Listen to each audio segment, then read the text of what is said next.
Hello, dear students. How are you all? Fine? Yes, I wish you all are fit, fine, and healthy. I welcome all of you to the digital platform of Nalanda Vidyalay. Myself, Patel Pritesh, and today we are going to start a new session of our writing section, writing a paragraph. In the previous session, we have completed, we have learned, we have understand that writing of a story means story writing. Now this is the second writing section of our second terminal syllabus, that is writing a paragraph, or we can say paragraph writing. It is also, we can say, similar in the form of that story writing, that we have to build a kind of sentences in writing a paragraph. But here, what is the difference between story writing and a paragraph writing? There is also difference between essay writing also. Okay, all the different topics have their own, we can say, meanings and context, and we can say points and format also, as we have seen in that message writing, formal letter writing, and informal letter writing. Here, we have to follow a kind of procedure, we can say a process from first sentence to the last sentence. In writing a story, we have to focus on the given outline. जो outline हमें दी गई थी उसके ऊपर हमें focus करके story लिखनी होती थी, on that story. Here paragraph writing is totally different from story writing, because here the points are not given, outline is not given to you. हमें यहाँ पे कोई भी आउटलाइन या पॉइंट्स या हिंट्स नहीं दिए जाएंगे. Yes, we will have a kind of subject. हमें एक सब्जेक्ट दिया जाएगा, उसके ऊपर हमें एक पैराग्राफ लिखना होता है. Either it may be we can say scene, incident, action, और वी कैन से कैरेक्टर्स, या फिर हम कहेंगे कि different festivals, different hobbies. Okay, my favourite movie, my favourite we can say freedom fighter, my favourite season, festival. Different subjects are there, and subjects are, we can say, endless about the paragraph writing subjects. अगर किसी के बारे में paragraph लिखना है तो उसके जो सब्जेक्ट्स हैं वो एंडलेस हैं. So you may ask of any kind of subject. So we have to write one, we can say, simple paragraph here in that paragraph writing. हमें इसके ऊपर ऐसे नहीं लिखना है. Now the second point that I am going to discuss, that difference between paragraph writing and essay writing. In essays, essay is a, we can say, combination of different paragraphs. The beginning paragraph, or we can say the content paragraph, the main content paragraph, and the concluding paragraph. So यहाँ पे different paragraphs होते हैं essay writing में. Here in paragraph writing only one paragraph is there. हमें यहाँ पे सिर्फ एक ही पैराग्राफ लिखना है with different we can say points. हमें कुछ पॉइंट्स याद रख के उसके अंदर सारे पॉइंट्स को हम कहेंगे कि इंक्लूड करके एक पैराग्राफ लिखना होता है. The best paragraph has, we can say, 5 to 10 sentences and depend on the subject. अगर सब्जेक्ट आपका ऐसा है तो 10 to 15 सेंटेंस भी आपके आ सकते हैं एक पैराग्राफ में. बस बेसिकली अगर सिंपल पैराग्राफ होता है, on a very, we can say, easy subject, it's 5 to 10 sentences are there, and that's good and ideal for paragraph writing. So there is a difference between story writing, paragraph writing, and essay writing. So let's start the paragraph writing. A paragraph is a group of sentences about a particular idea. First of all, you may have that kind of knowledge of what is a paragraph writing. A paragraph is a group of sentences about a particular idea. The main sentence or topic sentence introduces the main idea of the paragraph. सबसे पहले हमें जो topic sentence दिया जाएगा या फिर topic जो subject दिया जाएगा उसके ऊपर हमारा सबसे पहला सेंटेंस होगा. Yes, it is usually but not always the first sentence of the paragraph. हर बार वो पहला सेंटेंस ही होता है जिसका हमारा जो टॉपिक होता है या सब्जेक्ट होता है, लेकिन बट नॉट ऑलवेज, लेकिन हर बार वो ऐसा नहीं भी हो सकता है. कभी कभी सेंटर में हम कहेंगे कि हमारा जो मेन सब्जेक्ट होता है, टॉपिक होता है, वो बीच में भी आता हो. So that is not fix कि जो सबसे पहले सेंटेंस में है वो हमारा टॉपिक सेंटेंस या आप कहेंगे सब्जेक्ट आना ही चाहिए. दी अदर सेंटेंसेज और supporting sentences give details to support and develop the main idea of the paragraph. After the, we can say, topic sentence, now we have to write 2 or 3 different sentences or other sentences जिसे हम supporting sentence कहते हैं, जो हमें detail देता है हमारे subject के बारे में। That give details to the support and develop the main idea of the paragraph. वो जो हमारा जो सब्जेक्ट है, हम कहेंगे कि तो टॉपिक सेंटेंस है, उसके बारे में हमें और इलेबोरेट करना है 2 से 3 सेंटेंस में या 3 से 5 सेंटेंस में, ओके, इन द पैराग्राफ।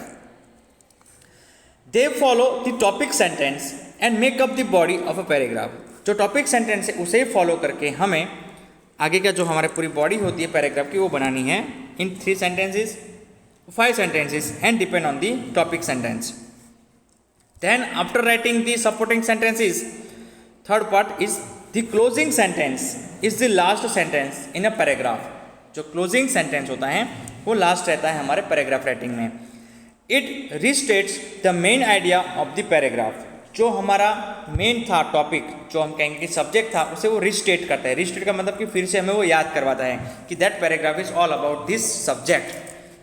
अगर दिवाली है तो दिवाली के बारे में आप पहले अपनी लाइन लिखेंगे, my favourite season is Diwali, okay, I am giving example. फिर आप दिवाली के बारे में 2-3 सेंटेंस लिखेंगे जिसके सपोर्ट में आप दिवाली में क्या करते हैं, आपको दिवाली क्यों इतनी पसंद है, ओके, योर फेवरेट है तो फेवरेट क्यों है, वो आप लिखेंगे 2-3 सेंटेंसेस में। ज़्यादा भी लिख सकते हैं, 5-6 सेंटेंसेस, नो प्रॉब्लम। और लास्ट में आप फिर से वो रिस्टेट करेंगे कि yes Diwali yes is your one of the yes we can say favourite season, we can say और फेस्टिवल। तो ये हमें जो लास्ट है क्लोजिंग सेंटेंस है वो भी हमें उस सेंटेंस जो टॉपिक सेंटेंस होता है या सब्जेक्ट है उसके ऊपर ही हमें लिखना है। That restate the main idea of the paragraph. जो हमारा मेन आइडिया था उसे वो रिस्टेट करता है, वो फिर से हमें हम मतलब कि इस पैराग्राफ में हम फिर से उसे याद करते हैं। That why we have written this paragraph. So this is all about what is a paragraph writing. While writing a paragraph, you should remember to, हमें कुछ पॉइंट्स याद करने पड़ते हैं, या फिर मैं कहूँगा कि जो पॉइंट्स हैं हमें वो समझने पड़ेंगे before to write a paragraph. Paragraph writing से पहले हमें ये पॉइंट समझने पड़ेंगे। Write the topic sentence, supporting sentences and the closing sentence. जो 3 पार्ट है हमारे पैराग्राफ राइटिंग के वो है topic sentence, supporting sentences and closing sentences. उसे हमें ध्यान में रख के ही हमारा पैराग्राफ लिखना है। Write clear and simple sentences to express meaning. यहाँ पे हमें एक सिंपल हम कहेंगे कि सेंटेंसेस बनाने हैं, नॉट कॉम्प्लेक्स और we can say long sentences. Simple sentences with simple meanings to express the simple meaning of the topic sentence. Third point, focus on the main idea of the paragraph. जिस subject का हम कहेंगे कि जो topic sentence है उसके ऊपर ही हमें पूरा पैराग्राफ डेवलप करना है, बिल्डअप करना है। तो उसका जो मेन आइडिया है वो हमें उसके ऊपर फोकस रखना है, ओके। उससे आगे हम कहीं पे नहीं जाएंगे, उससे हम कहेंगे कि कोई दूसरा टॉपिक हम यहाँ पे डिस्कस नहीं करेंगे in that paragraph writing. Only one topic sentence और we can say on the subject which is given to you, on that subject we have to stick. हमें उसी सब्जेक्ट को पकड़ के ही हमें पूरा पैराग्राफ लिखना होता है। Depend on the subject or depending on the subject, okay, your paragraph may be of 5 lines, 6 lines, 7 lines, 8 lines or 10 lines, and we have to write short paragraph, okay, not very long paragraph like essay. That's why I have told you that story writing, paragraph writing and essay writing, all the 3 topics are different. ये तीनों अलग अलग है, ये तीनों एक जैसे नहीं हैं। Especially about the paragraph writing and essay writing. Story writing तो पूरी अलग है क्योंकि उसको आउटलाइन के ऊपर से हमें स्टोरी बनानी होती है, बट पैराग्राफ राइटिंग और ऐसे राइटिंग एक गिवन सब्जेक्ट के ऊपर हमें लिखना होता है। That's fine, both are not same और similar. Next point is use a dictionary to help you find additional words to express your ideas. Dictionary हमें यूज़ करनी है जिससे हम अलग अलग वर्ड्स चूज़ कर सकते हैं हमारे आइडियाज़ को एक्सप्रेस करने के लिए। अगर आपके हम कहेंगे कि पास कुछ वर्ड्स की हम कहेंगे कि कमी है, आपकी वोकैबुलरी थोड़ी वीक है, तो आप डिक्शनरी यूज़ कर सकते हैं while writing a paragraph on that given subject. तो आप अलग अलग हम कह सकें कि attractive words, okay, simple but attractive words use कर सकते हैं अपने पैराग्राफ राइटिंग में, अपने जो आइडिया है उसे एक्सप्रेस करने के लिए। So you can use a dictionary to help that find additional words. जो हम कहेंगे कि दूसरे जो वर्ड्स होते हैं जिसे हम सिनोनिम वर्ड्स भी कहते हैं, जिसका सिंपल एक वर्ड होता है लेकिन दूसरा भी उसका एक नेम होता है जिसे सिनोनिम वर्ड्स कहते हैं, वो यूज़ कर सकते हैं। Going forward, that a paragraph has a group of small sentences organized and put down together on a particular topic. Paragraph ये ग्रुप ऑफ सेंटेंसेस होता है उसे ऑर्गेनाइज किया जाता है और पुट डाउन टुगेदर, मतलब एक साथ उसे लिखा जाता है on a particular topic. Please remember, on a particular topic, और here I will say on a particular subject. किसी सब्जेक्ट के ऊपर या टॉपिक के ऊपर हमें कुछ सेंटेंसेस बनाने होते हैं organized, okay, in a well organized manner. Then a good paragraph is one which manages to put across the ideas as clearly as possible. एक अच्छा पैराग्राफ ऐसा होना चाहिए जो उसका मेन आइडिया हो उसे क्लियरली, और कह सकते हैं कि जितना पॉसिबल हो सके उतना क्लियरली वो मैनेज कर सके, ओके, पूरे के पूरे पैराग्राफ में, है ना. We can say order. Basic paragraph usually has 5 sentences. Basic paragraph मतलब एक सिंपल सा जो पैराग्राफ होता है पैराग्राफ राइटिंग का, उसके अंदर 5 सेंटेंसेस होते हैं. The topic sentence, okay, on the subject on which we have to write the first sentence, that is the topic sentence. Number 2, 3 supporting sentences. जो टॉपिक सेंटेंस है उसके सपोर्ट के लिए या उसकी डिटेल के लिए हमें 3 सेंटेंस सपोर्टिंग सेंटेंसेस लिखने होते हैं. And at last a concluding sentence, और we can say ending sentence.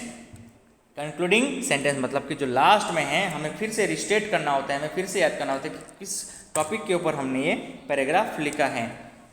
So these are the 3 different parts of a paragraph writing. Please remember these 3 parts, and I will revise these 3 parts again. A paragraph has 3 parts. Number 1, the topic sentence is the first sentence that tells us about the chosen topic. जो topic हमने choose किया या फिर हमें जो दिया गया है उसके ऊपर जो सेंटेंस होता है उसे टॉपिक सेंटेंस कहते हैं, और वो फर्स्ट होता है. जैसे कि I have discuss earlier also, it is not compulsory that in all the paragraph writing the first sentence must be that topic sentence. It might happen that in few paragraph writing the topic sentence may occur in the second sentence और third sentence, okay. But usually का मतलब होता है कि हर बार हम कह सकते हैं कि टॉपिक सेंटेंस है वो फर्स्ट आता है, because that discuss the topic of the sentence, और we can say topic of the paragraph. Number 2, after writing the topic sentence, the details tell us more about the chosen topic. Now the details are called also the supportive or supporting sentences. जो supporting sentences है उसे हम कहेंगे कि यहाँ पे details के लिए यूज़ होते हैं. About we can say 5 to 6 sentences, 7 sentences depend on the topic, okay, that is given. या फिर जो हमने चूज़ किया है उसके ऊपर हमें जो डिटेल लिखनी है वो उसके ऊपर डिपेंड होता है कि अगर टॉपिक ऐसा है तो उसके हिसाब से 3 सेंटेंसेस, 5 सेंटेंसेस या 6 या 7 sentences on that given topic. After writing the details of the topic, third part is the concluding sentence tells us what the paragraph was about. फिर से हमें याद करना है कंक्लूडिंग सेंटेंस में लास्ट में कि जो हमने पैराग्राफ लिखा वो किसके बारे में था, वाज अबाउट. हमें रिस्टेट करना है कि हमने पैराग्राफ किसके ऊपर लिखा है, okay. That's why we have to conclude the sentence by restating, by revising the topic of the paragraph. हमारे जो पैराग्राफ का टॉपिक है उसे वापस हमें रिवाइज करना है, किसमें, लास्ट सेंटेंस में. But you can write the last sentence very we can say striking and interesting. वो बहुत ही अच्छा और इंटरेस्टिंग हम लास्ट जो सेंटेंस है वो लिख सकते हैं ऑन दैट टॉपिक के ऊपर ही. अगर फ्रेंडशिप के बारे में है तो आप अपने पहले फ्रेंडशिप के हम कहेंगे कि जो मेन कीपर है योर बेस्ट फ्रेंड, तो आप उसे ऊपर लिख सकते हैं कि your best friend is what, और लास्ट में आप लिख सकते हैं कि yes the best friend is the best friend and we are the friends forever एवर. हम ये अलग अलग जो हम कहेंगे कि कंक्लूडिंग सेंटेंस होते हैं वो लिख सकते हैं. सो दिस सब्जेक्ट और we can say topic may be anything, कोई भी किसी भी जगह से हम कह सकते हैं कि सब्जेक्ट या टॉपिक आपको पूछा जा सकता है, ओके. उसके ऊपर आपको एक सिंपल सा बेसिक पैराग्राफ राइटिंग लिखना होता है. This is all about the paragraph writing with that structure. उसका जो स्ट्रक्चर होता है, प्रोसीजर होता है, वो ये है. Starting with the topic sentence, then followed by the details, और we can say supporting sentences that all will talk about, और we can say you will write about the topic sentence. जो topic था उसके ऊपर हमें उसकी detail देनी होती है, उसे कहते हैं details. And third one is the concluding sentence. Concluding sentence में जिसके बारे में हमें पैराग्राफ लिखा है उसके बारे में हमें रिस्टेट करना होता है, फिर से हमें लिखना पड़ता है कि हमने पैराग्राफ किसके ऊपर लिखा है, on which topic that we have written the paragraph by writing that concluding sentence. Here one thing is written not, okay, that we have to remember one thing, that what is not. Please remember this one. All the 3 parts have to be used to create a single paragraph. Yes, obviously. Now you may have questions that, sir, you have put all these three parts, different three parts. So do we have to make three paragraphs? Okay, I have not said that till now. मैंने अब तक आपको ये कहा ही नहीं है कि आपको थ्री पैराग्राफ्स बनाने हैं. मैं बात कर रहा हूँ अ पैराग्राफ, मतलब एक ही पैराग्राफ के ये तीन पार्ट हैं. ये तीनों पार्ट हमें बहुत ही, हम कहेंगे कि केयरफुली डेवलप करने हैं और बिल्ड करने हैं, and then we have to write our paragraph. एक बार आपको जब टॉपिक दिया जाता है तो उस टॉपिक के बारे में आपको अपना पूरा पैराग्राफ अपने माइंड में पूरा का पूरा क्रिएट करना होता है with the ability of imagination. आपकी अपनी इमेजिनेशन के ऊपर से ही आपको पूरा जो पैराग्राफ है अपने माइंड में बिल्डअप करना है. सबसे पहला होना चाहिए आपका sentence, topic sentence, then followed by the details, और we can say supporting sentences. Okay, we can say as is equal to, we can say 3 sentences, 4 sentences, 5 sentences on the topic sentence. उसके detail बारे में, उसके बारे में जो detail लिखनी होती है वो वहाँ पे आता है डिटेल्स में. Number 3, after writing the details then directly we have to write the concluding sentence. ये पैराग्राफ किसके ऊपर हमने लिखा, क्यों लिखा, वहाँ पे हमने लास्ट में एक कंक्लूडिंग सेंटेंस हमें लिख देना होता है. That will restate, that will revise while what on what okay topic that paragraph was written. किसके ऊपर हमने पैराग्राफ लिखा है, इस was about. Yes, tells us the paragraph was about. किसके बारे में ये पैराग्राफ था वो हमें लास्ट कंक्लूडिंग सेंटेंस में लिखना है. तो यहाँ पे सेंटेंस वर्ड यूज हुआ है, not paragraph. So here not all the 3 parts have to be used to create a single paragraph. Clear? Now few things, few elements that we have to remember while writing a paragraph. कुछ important elements हैं जिससे हमें पता और हमें पढ़ना भी चाहिए, समझना भी चाहिए कि कौन कौन से एलिमेंट्स हैं. Number 1, unity. जब भी हम अपने जितने भी हम कहेंगे कि जो पैराग्राफ लिखते हैं उसके अंदर एक सेंटेंस के बाद में दूसरे सेंटेंस के साथ उसकी यूनिटी होनी चाहिए.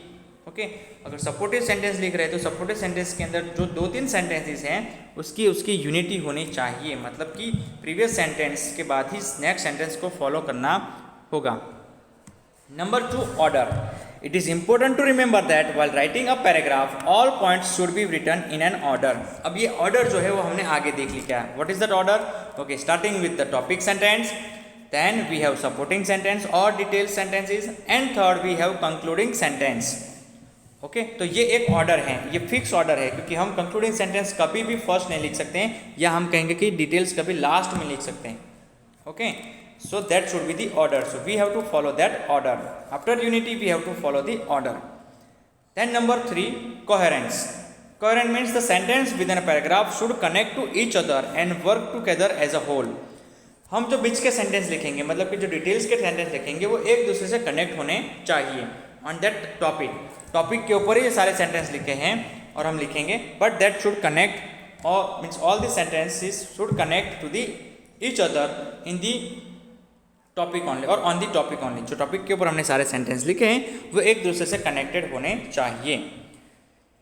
Number one more point, the tenses should also be regular so that the clarity remains. Here coherence का मतलब होता है कि जो टेंस हमने यूज़ किया है पैराग्राफ में, specially okay all the time, not we can say, but simple present tense and simple past tense is used. मैं ये कहूँगा नहीं कि ये फिक्स है, लेकिन simple present tense and simple past tense ये ऐसे टेंसेस हैं जो यूजुअली यूज होते हैं पैराग्राफ राइटिंग के लिए. Okay, the tenses should also be regular. जो टेंस आपने फर्स्ट सेंटेंस में यूज़ किया है वो second, third, fourth, fifth, six पूरे पैराग्राफ में वही सेंटेंस, अगर वही टेंस हम यूज़ करेंगे तो वो हम कहेंगे कि रेगुलर रहेगा और वो उसकी क्लैरिटी है वो हमें क्लियरली दिखाई देगी. Okay, so that should be the part of the tenses also. Number 4 element, that completeness. In the end, a paragraph should give a sense of completeness. Okay, completeness मतलब कि पूर्ण हो गया है, ऐसा उसकी पूर्णता का एहसास करना होगा कहाँ पे, लास्ट में. It should have a good ending line that sums up the theme of the entire paragraph. इसकी ऐसी एंडिंग लाइन जो मैंने आपको पहले भी डिस्कस की थी कि अगर फ्रेंड्स के बारे में है, अगर तो आप अपने फ्रेंड्स के ऊपर एक पूरा सेंटेंस लास्ट में लिख सकते हैं कि yes why you are telling that best friend. आपके अपने उसको बेस्ट फ्रेंड क्यों कहा है, क्योंकि अगर आपको टॉपिक दिया गया माई बेस्ट फ्रेंड तो आप अपने पहले बेस्ट फ्रेंड का नाम लिखेंगे, फिर उसके डिटेल लिखेंगे क्यों आपका बेस्ट फ्रेंड, लेकिन लास्ट में अगर आपको लिखना है that you have to sums up that topic okay with a great और we can say good ending line. एक लास्ट एंडिंग लाइन ऐसी लिखेंगे आप जो जिससे आपका जो बेस्ट फ्रेंड का जो पैराग्राफ है वो पूरा हम कह सकते हैं कि थीम के साथ पूरा पैराग्राफ सम हो जाए, सम सब का मतलब कि पूरा का पूरा खत्म हो जाए एक लास्ट लाइन से। Okay, so that is the fourth element, that is completeness. So unity, order, coherence and completeness, ये जो एलिमेंट्स है वो हमें याद रखने हैं लिखने के लिए। ये पार्ट्स नहीं है पैराग्राफ के, please remember this are not parts, this are elements that we have to remember before writing the paragraph. And here these are the three parts of the paragraph: topic sentence, details and concluding sentence. अब ऐसा कोई number भी हमें देने नहीं है। yes, this is the topic sentence number 1, this is the detail, or we can say supporting sentence is number 2 and number 3 is the concluding sentence. Paragraph में कोई नंबरिंग नहीं होती है, okay, before the sentences. Please remember, okay, there would be, or we can say there must be no numbering before the we can say for writing the paragraph. Paragraph और वो group of sentences होता है on a given topic और अ chosen topic, या तो आपको दिया जाता है या तो आप खुद चूज करते हैं इस एक पर्टिकुलर टॉपिक के ऊपर। Yes, I think, I hope you have learned and you have understand all these details about writing a paragraph. Now it is time to start, or it is time to learn one example अब paragraph writing कि paragraph का subject दिया हो तो उसके ऊपर एक paragraph कैसे लिखा जाता है। So let's start and let's start that example of paragraph writing. Yes, after the we can say explanation of how to write a paragraph on a given topic और subject, we have one example. Okay, as I will discuss the whole example. Okay, how to write the paragraph on that given topic. Now write a short paragraph on a scene at a bus stand. A scene at a bus stand. अब बहुत सारे bus stand के scene होते हैं, आपको अपने imagination से कौन सा सीन आपको लिखना है, that you have to write down.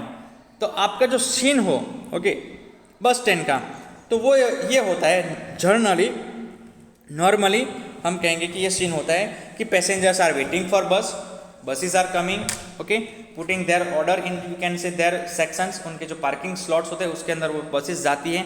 तो ये हमारा बेसिक सीन होता है बस स्टैंड का. Passengers are, we can say, getting off from the bus और गेटिंग इन द बस. जैसे ही बस आती है तो उसके अंदर से पैसेंजर नीचे उतरते हैं, दूसरे पैसेंजर उसके ऊपर मतलब कि बस के अंदर चढ़ते हैं, क्लाइम करते हैं, and they are finding also their seats. जो टिकट चेकर होता है वो टिकट चेक करता है, और जो हम कहीं कंडक्टर होता है वो टिकट देता है. Okay, so this is kind of a simple scene at a bus stand. So let's start writing a paragraph on the topic a scene at a bus stand. Last Monday, I went to the local bus stand to see off my uncle. The bus stand was humming with life. Humming means full of life. Okay, there are many passengers, or we can say there are many peoples, okay, in that bus stand. So in the first sentence, you are writing the topic sentence. Last Monday, I went to the local bus stand to see my uncle. To see off my uncle. उनके uncle को वो वहाँ कह सकते हैं कि विदाई देने के लिए वो बस स्टैंड पे गया था, उनके अंकल को सी ऑफ करने के लिए. The bus stand was humming with life. Humming का मतलब है full of with life. It presented a cross section of the Indian society. Okay, जो क्रॉस सेक्शन होता है हमारे इंडियन सोसाइटी वो रिप्रेजेंट करता है, क्योंकि वहाँ पे all the kinds of peoples are there. Okay, rich है, पुअर है, of all the different religion के पीपल वहाँ पे आएंगे. तो और हमारे जो इंडियन की जितनी भी सोसाइटी है, मतलब कि जितने भी लोग होते हैं वहाँ पे हम कहेंगे कि हमें दिखने को मिलते हैं at bus stand. There were separate parking stands for different routes. Yes, they have given numbers also, they have given names also. यहाँ पे आप एक्स्ट्रा लिख सकते हैं. There were separate parking stands for different routes. There was a bus parked at each stand. Yes, जिस बस को जहाँ पे जाना होता है डेस्टिनेशन, वहाँ पे उसके ऊपर लिखी होती है. Okay, numbers are given for that stands. और जो बस स्टैंड होता है उस स्टैंड के ऊपर एक बस पार्क की जाती है, या तो फिर हम कहेंगे कि बस अराइव होती है और वहाँ पे पार्क होती है. Okay, so there was a bus park at each stand. Man behind counters were issuing tickets. Okay, जो काउंटर के पीछे जो आदमी होते हैं वो टिकट इश्यू करते हैं. The conductors were shouting to attract passengers for their respective buses. Every passenger seemed to be in a great hurry. As soon as bus was full, the conductor blew his whistle. The bus moved out of the stand. तो वहाँ पे जो tickets देते हैं, फिर जो conductors होते हैं वो हम कहेंगे कि पैसेंजर को अट्रैक्ट करने के लिए साउट करते हैं। साउट का मतलब होता है कि वहाँ पे चिल्लाते हैं। ओके, अगर डेस्टिनेशन है अहमदाबाद तो अहमदाबाद टू वडोदरा टू अहमदाबाद, ऐसे वो साउट करते हैं। Okay, here we are talking about the local bus stand. Okay, ऐसा नहीं कि गवर्नमेंट का बस स्टैंड है, जो लोकल बस स्टैंड होती है, जो जिसे हम सिटी बस कहते हैं या फिर इंटरसिटी बस स्टैंड होते हैं, वहाँ पे भी ऐसा ही हम कह सकते हैं कि सीन होता है। But this is all about your imagination. Then yes, जो सारे सिटीजन्स थे, एवरी सिटीजन और every passengers same to be in great hurry, उन्हें हम लगता था कि वो सब किसी न किसी जल्दी में हैं। Okay, as soon as a bus was full the conductor blew his whistle. जैसे कि पूरी जो बस है पूरी भर जाती है, फुल हो जाती है, कंडक्टर अपनी जो विसल है वो बजाता है। Okay, the bus moved out of the stand. फिर जो ड्राइवर होता है वो बस को कह सकते हैं कि स्टैंड से बाहर निकालता है, moved out. Another one immediately टूक इट्स प्लेस। दूसरी जो बस है उसकी जगह ले लेती है। This activity was going on endlessly. तो जो लास्ट जो आपका कंक्लूडिंग सेंटेंस है वो है this activity was going endlessly. तो which kind of activity? Okay, a scene at the bus stand. जो बस स्टैंड में जो आपने पूरी जो यहाँ पे समराइज किया है, जो पूरा आपने पैराग्राफ लिखा है, वो एक्टिविटी है scene as bus stand. Okay, that okay was going on endlessly. ये पूरी जो एक्टिविटी है, जो सीन है, वो पूरे दिन चलती ही रहती है। So we can say that is the perfect paragraph writing on a given topic. The topic is a scene at a bus stand. Now you may find or you may have different topics and subjects. Okay, so my advice is you be ready with different subjects. कुछ subjects की hint मैं आपको देता हूँ, like my favorite festival, okay, my favorite movie, okay, the picnic, हम कहेंगे one day picnic with my friends, ये भी टॉपिक हो सकते हैं।